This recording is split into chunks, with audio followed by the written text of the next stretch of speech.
culture. And my husband actually did this. He had an employee that was Muslim, and the nature of his work is that his staff has to go on site to different locations all the time. So it's a high level of trust that you're actually doing your work. You're not like, just sitting at a local diner having a cup of coffee.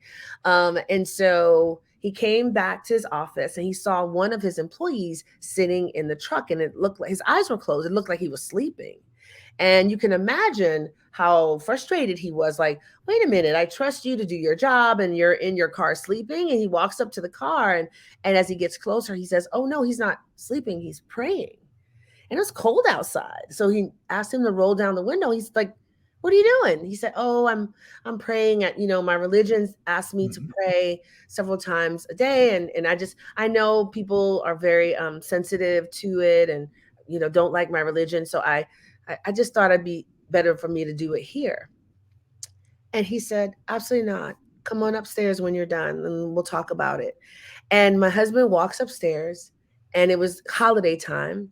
And he walks past a whole lobby full of Christmas decorations that have been up for a month.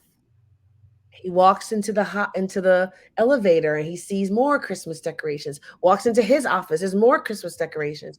And he thought, how ironic. This is really unacceptable.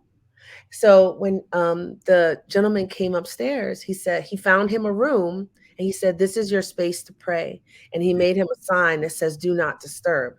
If we can make room for a month of Christmas, we can make room for a few minutes of your prayers.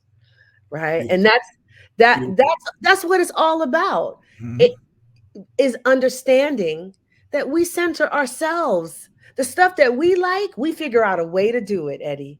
We figure out a way to justify it, to make it okay.